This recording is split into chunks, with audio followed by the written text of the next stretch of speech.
subsequently buried in plot number 191 at a potter's field located at 12898 Dunks Ferry Road in the city of Philadelphia.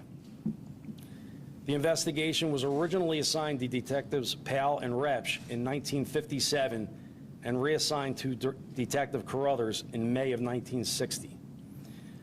Hundreds of tips and leads were received both locally and nationally from around the country. These tips were diligently followed up on by investigators. None, however, would lead them to the positive identification of the child.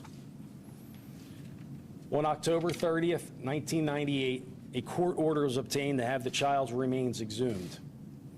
A post-mortem examination was performed, and the child was subsequently reinterred at Ivy Hill Cemetery, located in the Cedar Brook section of Philadelphia. Portions of the remains were retained for future testing. DNA testing was performed at that time, but yielded no new leads in the investigation. For over 6 decades, the case was continuously investigated by members of the homicide unit who worked in concert with the Medical Examiner's Office, the Forensic Science Bureau, the Vdoc Society, the National Center for Missing and Exploited Children, and many other local, state, and federal agencies. This investigation had come to be referred to as the boy in the box, and the child who was the subject of this investigation was referred to as America's unknown child. Homicide investigators, along with members of the Medical Examiner's Office, conducted a review and assessment of investigations involving unidentified victims to determine which of those may benefit from the application of modern forensic techniques. It was determined that the case of the unknown child, OME number 57-0863, would benefit from the application of such modern forensic techniques.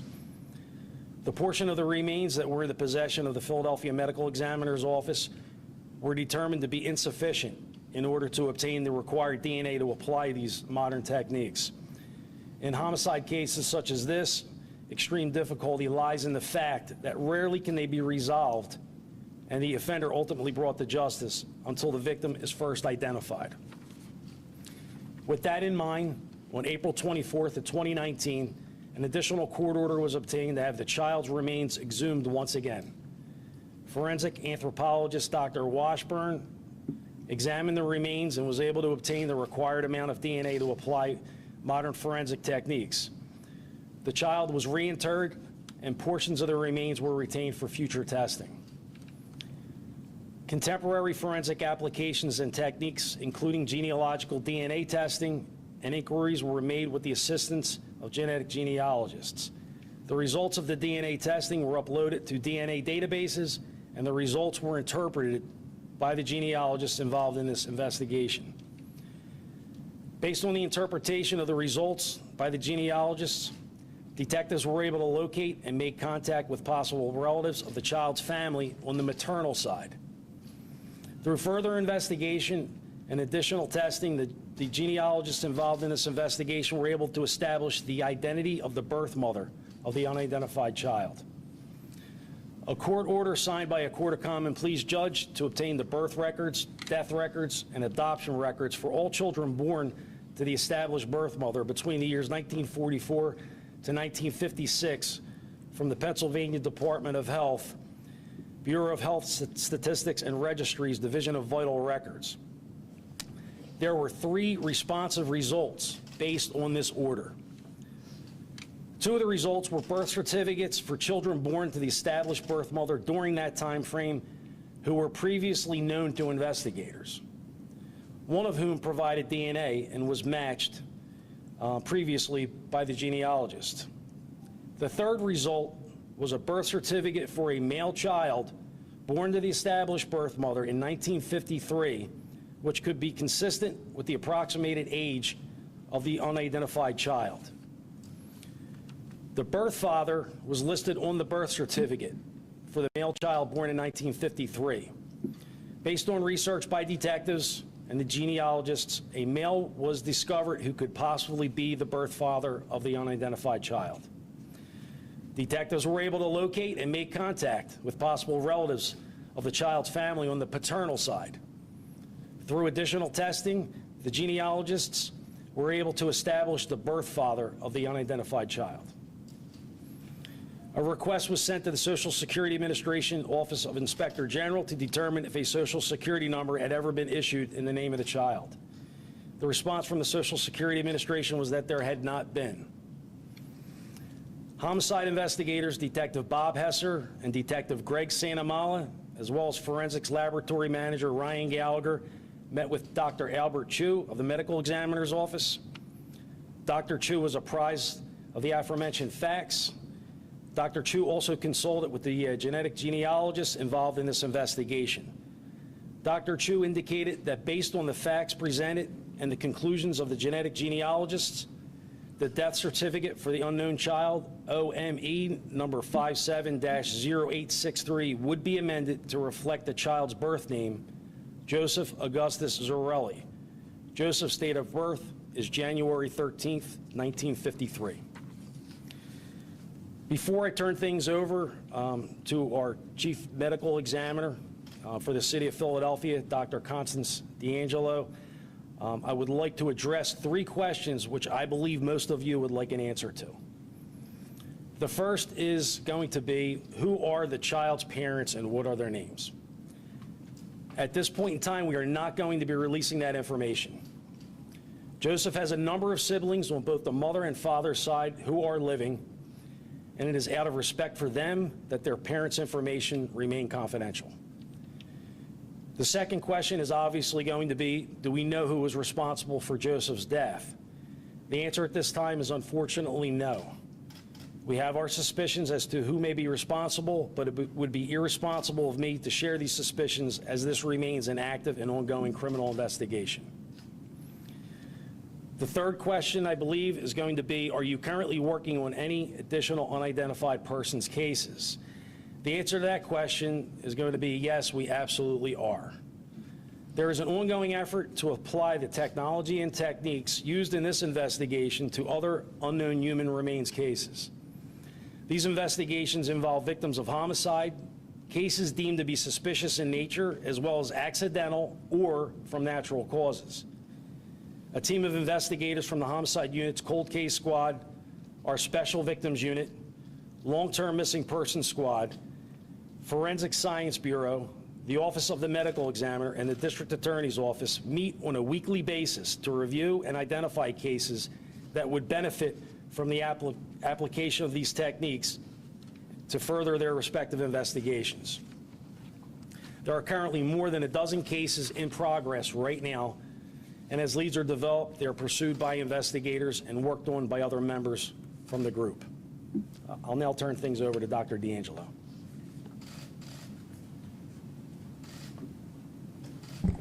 Hi, good morning. I guess I'm the only one who had a PowerPoint presentation. So yes, we do have the child who is known as the boy in the box. He was our case number 863 of 1957. Just so you can see a little review of DNA. DNA was actually discovered way back in the 1800s, and by 1953 we knew the structure of DNA, but that's as far as DNA technology had progressed. So in 1957, Dr. Spellman had these other methods of identification available to him to try and pursue who this child was. Visual identification was one of the main forms how we identify people, and that remains the case even up to today. Since this was a child, they actually did take his footprints, and there were attempts to match this child's footprints to some possible leads. So the footprints that were taken at birth, they were actually looked at. Hair comparison, that was also very big in this case. There were hair fibers that were found on the child, and then also some of the items that were found with the child or nearby. Unfortunately, it's really just, yes, this could be from the child or this could be from someone else. So it doesn't really identify who the person is. There's also the ability, if this child had had any sort of x-rays, that the x-rays could be compared. In this child's case, they did use the x-rays to help give an age range for this child because, as it was said, he appeared very malnourished, which would then mean he would look much younger than his actual age. Next slide, please. So in the 1950s, after this case was discovered, the newspaper clipping on the far right, that was actually in the paper. It is a photograph from the time of autopsy and the particulars relating to this child. And again, the hope was that someone would come forward. There were some scars noted on this boy's body, and Dr. Spellman believed that this meant that this child had undergone intravenous fluid administration when he was very young. And so this information was put out, and all of the different hospitals were contacted to see if they would go through their records to see if they could match up anyone. And then the poster was actually one that was provided by the Inquirer. It was posted all over the city, and it was also included in the gas bill that was mailed to Philadelphians. Next slide, please. Two other techniques that were tried on the far right. A death mask was actually also made for this child. And one of the medical examiner investigators actually retained this mask, and when he would go follow up on a lead, he would have that mask with him. The other photo of the boy, this is actually the body of the child. They did dress him. They put him in a pose so that this might trigger someone to recognize this child, because now he's clothed, he looks sort of natural, and they were really hoping again that someone would come forward and identify him. Next slide, please. So again, they did take his footprints. They did try and match to several leads that they had, but it was not a match. Let's see, the other thing, they had the police cadets and other police go to all the orphanages and foster homes to make sure that all of the children in those facilities were accounted for.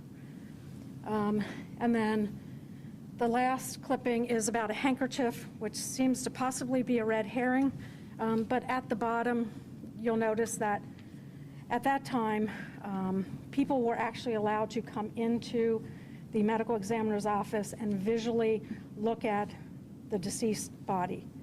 And there were a number of people who did come forward to look at the child, and then either investigators from the ME's office or from the police department actually followed up on those leads. And those children who were suspected of being this child were found alive. Next slide. So over the years then, we did have advances in DNA, and by 1992, it had progressed to the point where there were commercialized kits to do the DNA fingerprinting. And so that led to the decision to exhume the body again in 1998 to try and get additional material for DNA testing. The case was also uploaded into NCMEC in 2014, and again in attempts that someone, not in this part of the country would recognize this child and come forward. And then finally in 2019, the body was again exhumed to obtain additional samples for DNA, which after many years was actually successful. Thank you. Oh, I'm sorry. I'm introducing Ryan Gallagher from the Office of Forensic Sciences. Good morning, everyone. As Dr. D'Angelo said, my name is Ryan Gallagher. I'm the unit manager for the criminalistics unit with the Philadelphia Police Department's Office of Forensic Science. The criminalistics unit is responsible for all forensic DNA-related casework in the Philadelphia Police Department and the City of Philadelphia. The unit maintains a state-of-the-art DNA laboratory, performing traditional forensic DNA analysis, modern rapid DNA technology, and coordinating all other DNA testing for the City and Police Department. Throughout this investigation, the Office of Forensic Science has performed or consulted on much of the forensic work that has been performed in this case. Several attempts using forensic DNA technology to identify the boy have been made over the past 20 years. Specifically, the boy's DNA profile was entered into CODIS and searched continuously for matches to immediate biological relatives. CODIS is the acronym for the Combined DNA Index System, which is managed by the FBI and is the national DNA database. This database is used to search crime scene samples and compare to DNA reference samples to solve criminal investigations. A portion of CODIS is maintained for DNA samples from unidentified remains, and those DNA profiles are compared to DNA samples from family members of missing persons. There were no matches in CODIS in this case.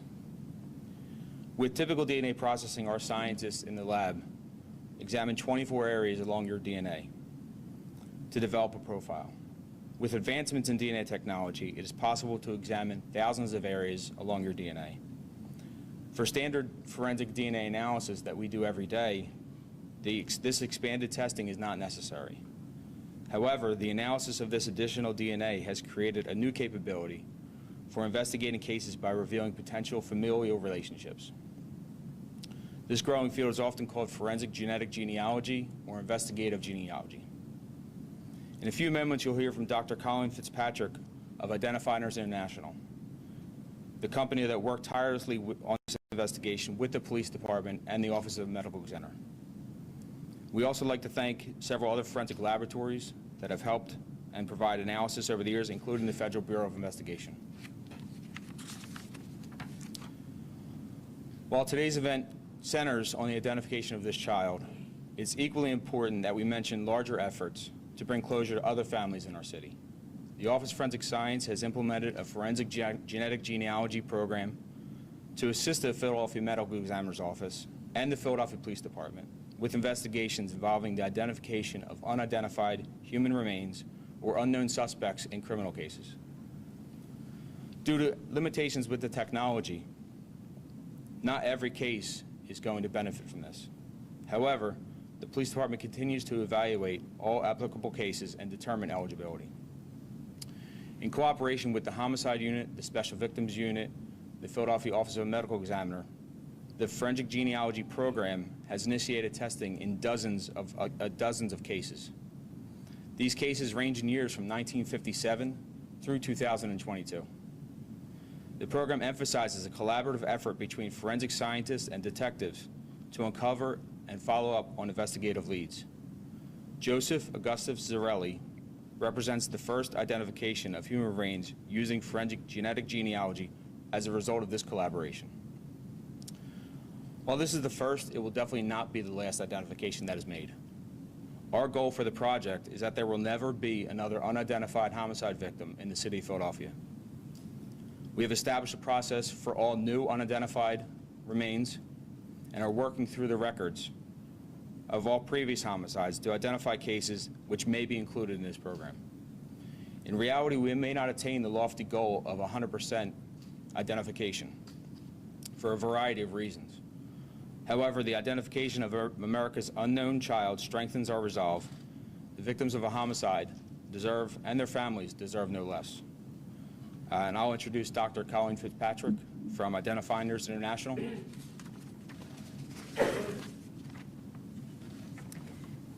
My name is Colleen Fitzpatrick. I'm president of Identifinders International. I want to say this was the most challenging case of my whole career. It took 2.5 years to get the DNA in shape. It was so bad to get to the point where we could create SNP data that we could use for genealogy. Our success was a cooperation among experts from several countries. This was an international program. And the good news is that the technology that we push forward is giving hope to other unidentifieds whose DNA is thought to be beyond the technology of modern horizon of technology. Maybe it isn't, after all.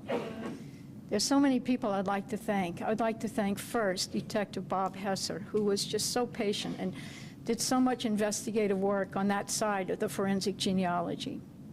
I would like to thank the Philadelphia Police Department and the Philadelphia Medical Examiner's Office for all the resources that they've devoted over the decades to this case. I'd like to thank the National Center for Missing and Exploited Children and the Vdoc Society for keeping the case alive for so many years. The International Commission for Missing Persons in The Hague for their guidance, their expertise, and the networking they did to send us in the direction of the experts who made this happen with us. Those experts, some of them wish to remain anonymous, and I will honor that, but they know who they are, and they're probably watching right now, so thank you.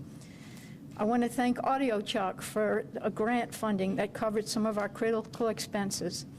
And last but not least, I want to thank Misty Gillis, top-notch forensic genetic genealogist, one of the best you will ever meet, who hung in there for 2.5 years with me as we fought that uphill battle on the DNA front. And when that data came in, she worked night and day to get that boy his identity back. Because, after all, what can we hope for in life and death but to be buried under a stone carrying our own name? So thank you, everyone, for your assistance over these years. We appreciate it. And now I'd like to introduce Bill Fleischer from the Vdoc Society. Thank you, Doctor. Good morning, everyone. Since February 1957, hundreds of investigators have worked to put their hearts and souls in solving the mystery of our little boy's identity and the circumstances of his death. Many of these men and women aren't with us anymore, but I feel their souls are standing here at this moment with us. Now our lad is no longer that boy in the box. He has a name, and I was raised to believe that when you say the name out loud of a loved one, that person still lives in spirit amongst us. Soon, through the good offices of Mr. Dave Drysdale and his team at the Ivy Hill Cemetery, the Vdoc Society will put a name on that child's grave. Joseph Augustus Sorelli will no longer be that boy in the box and will no longer be unknown. On behalf of the Vdoc Society, I want to thank the Philadelphia Police Department, Police Commissioner, the homicide detectives throughout the years, the medical examiner's office investigators, Dr. Colleen Fitzpatrick and Misty Gillis, the National Center for Missing and Exploited Children, and all the people of the media and the public who have, throughout the years, have tirelessly kept this story alive and contributed greatly to putting the name on his gravestone. God bless you all for keeping the faith. Thank you. I would like to turn it back to Captain Smith. All right, folks, at this point in time, we will open it up to Q&A. Captain, the death certificate officially says unknown for the manner of death. How and when did you guys determine that it was indeed homicide? Well, that was determined early on in the investigation. Right, so why was the death certificate not changed? Or I guess when was that determined? Because the death certificate says unknown still. I can't answer that question. Okay, but it is in fact that he was killed, it was a homicide? That's correct. Okay, can you tell us a little bit more about that part of the case, of what you know of how he was killed or what happened to him? Well, I described the injuries. He had abrasions, he had contusions, so he basically had blunt force trauma. From what I understand, he was also emaciated. Okay, so, but I'm going to say blunt force trauma was more than likely the cause of death. Captain, with an investigation that now has a name, what changes behind the scenes? What does this give your detectives? Where do you go from here? All right, so the job's, it's over 65 years old now. All right, so that's definitely, it's going to be an uphill battle for us to definitively determine who caused this child's death. If this technology had been available to us 20 years ago, it might have been a completely different story. Because Once you identify who the child is, and then that's what you start beginning with family members. Well, at this point in time, a lot of the family members who would have been old enough to have a memory of any incident that might have occurred are, normally long gone. So are you saying there's the possibility that you may never make an arrest in who's responsible for the homicide of Joseph Augustus Zarone? That's correct. We may not make an arrest. We may never make an identification. But we're gonna do our darndest to try. When you talk to the relatives, did you ask them and did they answer why nobody came forward in 1957 saying, hey, I think that's Joseph? I think you... Yeah, that's going to be part of the investigation. And again, I will go to probably time and time again. It's an ongoing and active investigation. You So asked them that or did they answer? I'm not going to comment on that, sir. What was the reaction from the family when detectives came forward with this information? I'm not going to comment on that either. Where was he from? Where Where was he from? where was the child from? The family. What section of the city? West Philadelphia, we believe. Was he ever like reported as a missing child? No, Never. He was not. no, never, sir. Are either parents still alive or both parents are deceased? Both parents are deceased. Do you think that someone from in his family killed him? I can't comment, sir. Ongoing active investigation. Captain, when it comes to other, you mentioned this, the other victims and other, you have a Potter's Field, at least one that we know about. I think there are some others scattered around. Can you talk about the efforts to name and identify, and maybe the city's efforts, I don't know if you're supposed to say, the city's efforts and maybe getting grant money to try and use this technology in identifying other people who just are unidentified, who have no name, whether they're homicide victims or not? Right. I can't speak to grant money. Okay, that's out of my wheelhouse. But we do, yeah, there are efforts as I've described. Captain Kearney, is he here? Yeah, could you just talk a little bit about what you guys are doing? Thank you. Good afternoon. My name's Captain James Kearney. I represent the Special Victims Unit. I'm the captain there and the commanding officer. At Special Victims, we are responsible for approximately 80 long-term missing person cases, and we are dealing on a weekly basis with forensics and other entities, both locally, state, and federal, to help aggressively identify the long-term missing persons and unidentified remains. We have been at that Potter's Field. I don't want to go into specifics, but we will do everything we can to make sure that the cases we can bring forward, we can give those people a voice and to find out what happened to them and why they're there. Like I said, there are many. We have decentralized the missing person unit in the department, so some of the missing person cases are back into the detective divisions, into the neighborhoods where they went missing from, but we are weekly, like I said, we sit down with all and collaborate with all the entities on stage here and not. But we deal with NamUs and NITMIC, and we're getting there. We're getting there. It's exciting time. It's exciting time in investigations. It's exciting time for my investigators to have this technology, to have people like Ryan Gallagher and the director of forensics with us on board to do exactly that.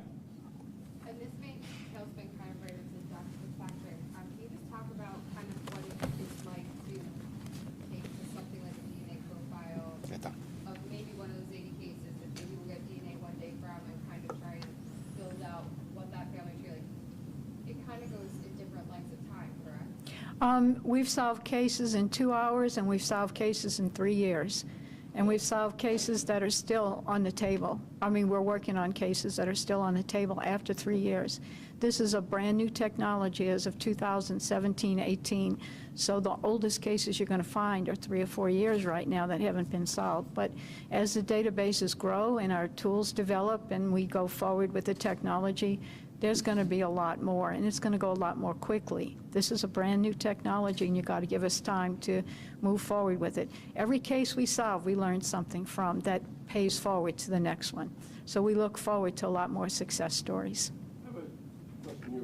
How long has this boy lived in West Philadelphia and his family? That's not a question for me to answer. I'll take care of that, man. Thank you.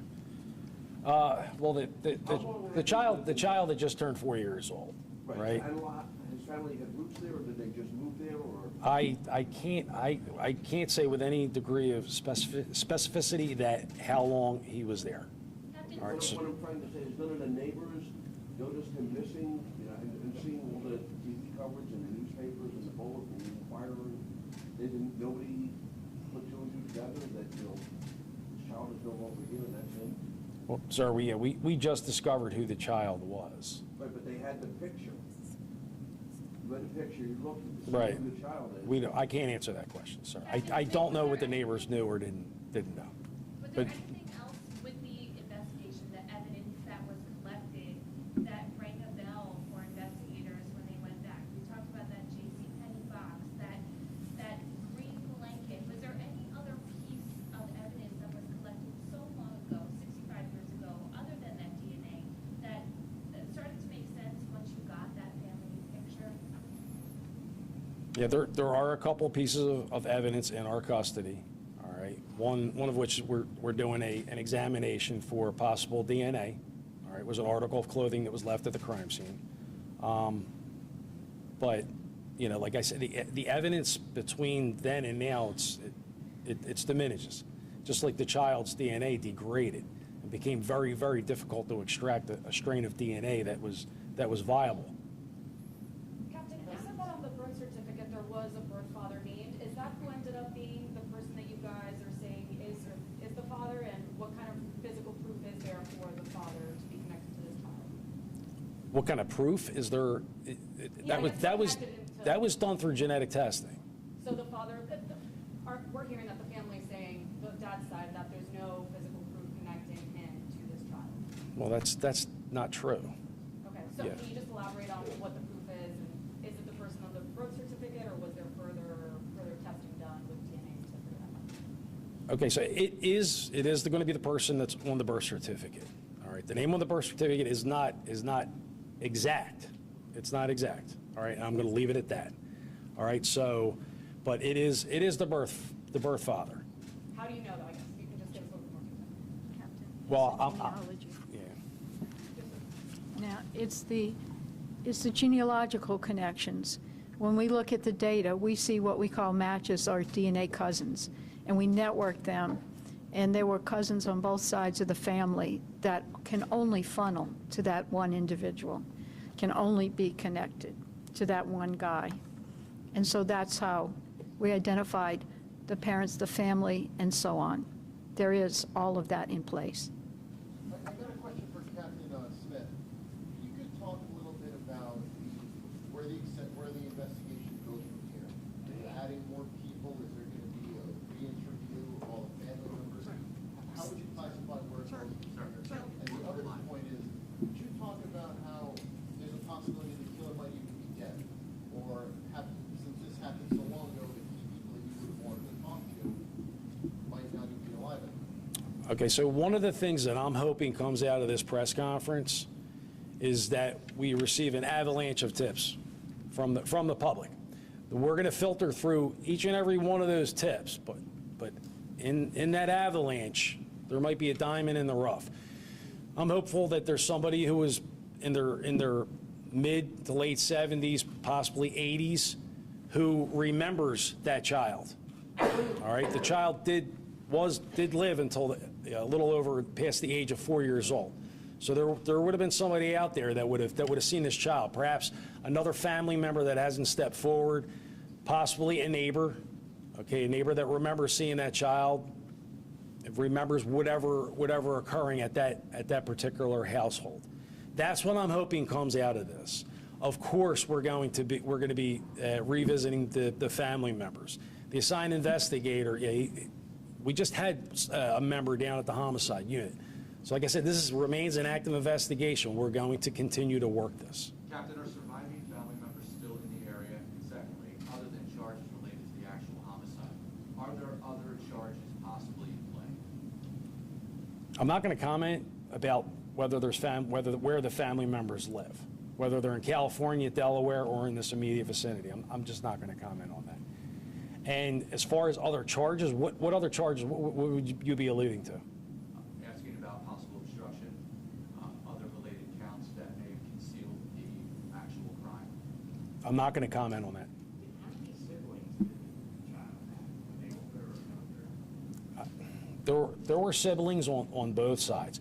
An exact number, their ages, whether they were male or female, we're not going to comment on at this time. Is there any evidence or theories of why the group Westville stayed all the way up to Fox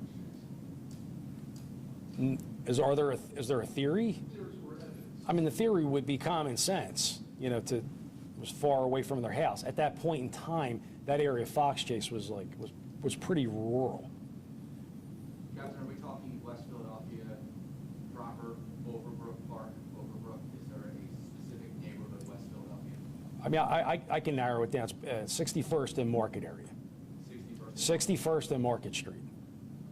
Is it accurate to describe this as the longest continuously investigated homicide in the department's history? It's the longest that I'm aware of in Philadelphia, yes. All right, folks, we have time for 2 more questions. Well, while the technology that was used to, get to this point, investigation is commendable. Some question all that attention that has been brought to bear for this long ago homicide. When we have homicides every day in the city, and most of them are unsolved. So, Mr. Outlaw, what would you say to the people who say can't even solve cases that happen? We can solve half of the cases in this city, and we have. Because we announced something historic today does not take away from the arduous work of our detectives and surrounding partners here in this city. I can understand why people may feel that way, but this case was a big deal. I mean, this case outlives a lot of people that are standing here today in our current profession. So I don't want to take away from the use of technology that's never been used before in previous cases that we're hoping to use in a lot of our cases moving forward. There are still many other unsolved cases, and as you heard here, we believe this will be the first of many. So I would ask that everyone not lose hope, but recognize that this is something breaking for us and that we're hoping to use it moving forward so that we can continue to improve not only how we provide service, but to improve the qualities of our investigations. Okay, one more question. How do we make what happened here today part of solving some of these murders? Can we adopt a strategic approach using what we've done here to the You want to talk about this? So, as I mentioned, this technology can be used for many cases. We continually evaluate in these weekly meetings that was talked about what cases would benefit from these. So whether it's unidentified remains or whether it's trying to determine who a suspect might be in a criminal case. But it can be applied for all the cases depending on their eligibility. Thank you so much, everyone.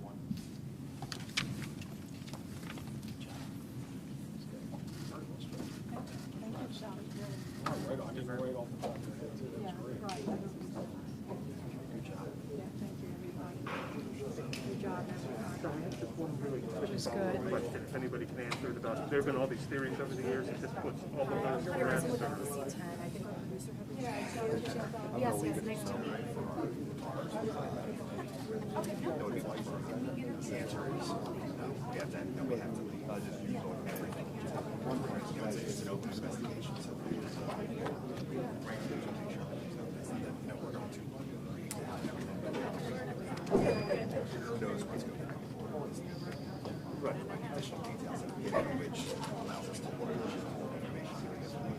So can't just say